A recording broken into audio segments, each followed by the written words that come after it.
www.djavdeshbabu जब पहली गुलाबी साड़ी राजा धोइले रहो अकवारी बड़नी मन लागे हमरा के जब मैडम कहते पुकारी जब पहली गुलाबी साड़ी राजा धोइले रहो अकवारी बड़नी मन लागे हमरा के जब मैडम कहते पुकारी जननी न पोज पागल होइबा ओ कहि से कसिया झागत रहती ए धनिया ब्यूटी बनो तोरो हमनी हालत रहते ए धनिया ब्यूटी बनो तोरो हमनी हालत रहते अखियां में अखियां मिला के धनी टाइम साचो गुजरत रहती ए धनिया ब्यूटी बनो तोरो हमनी हालत रहते ए धनिया ब्यूटी बनो तोरो हमनी हालत रहते काफी संकट डीजे रोहित बनारस बनारस बनारस बनारस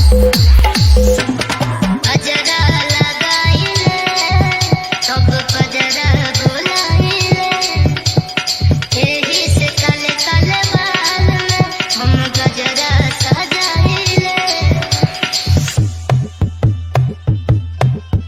भगवान भी गजब के तोहरा के बनैले बड़े लागे चाँद से माटी कोड़ के तोहरा में लगैले बड़े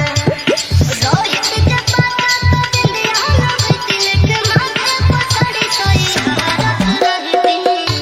ए धनिया ब्यूटी बनो तोरो हमनी हालत रहते ए धनिया ब्यूटी बनो तोरो हमनी हालत रहते www.djavdeshbabu बनारस बनारस बनारस बनारस छागल छनकाइला तब नियर बुलाइला उठावा के लाली सरवे सैया खाके छोड़ाइला तुम बैठा नजर के सामने हम करी रखवाली हो जन्नत के मोर लगेलो ए हमर भजवाली हो राज काजे पूरे मोर राजा के झूठो के मटकी मारत रहे ए धनिया ब्यूटी बनो तोरो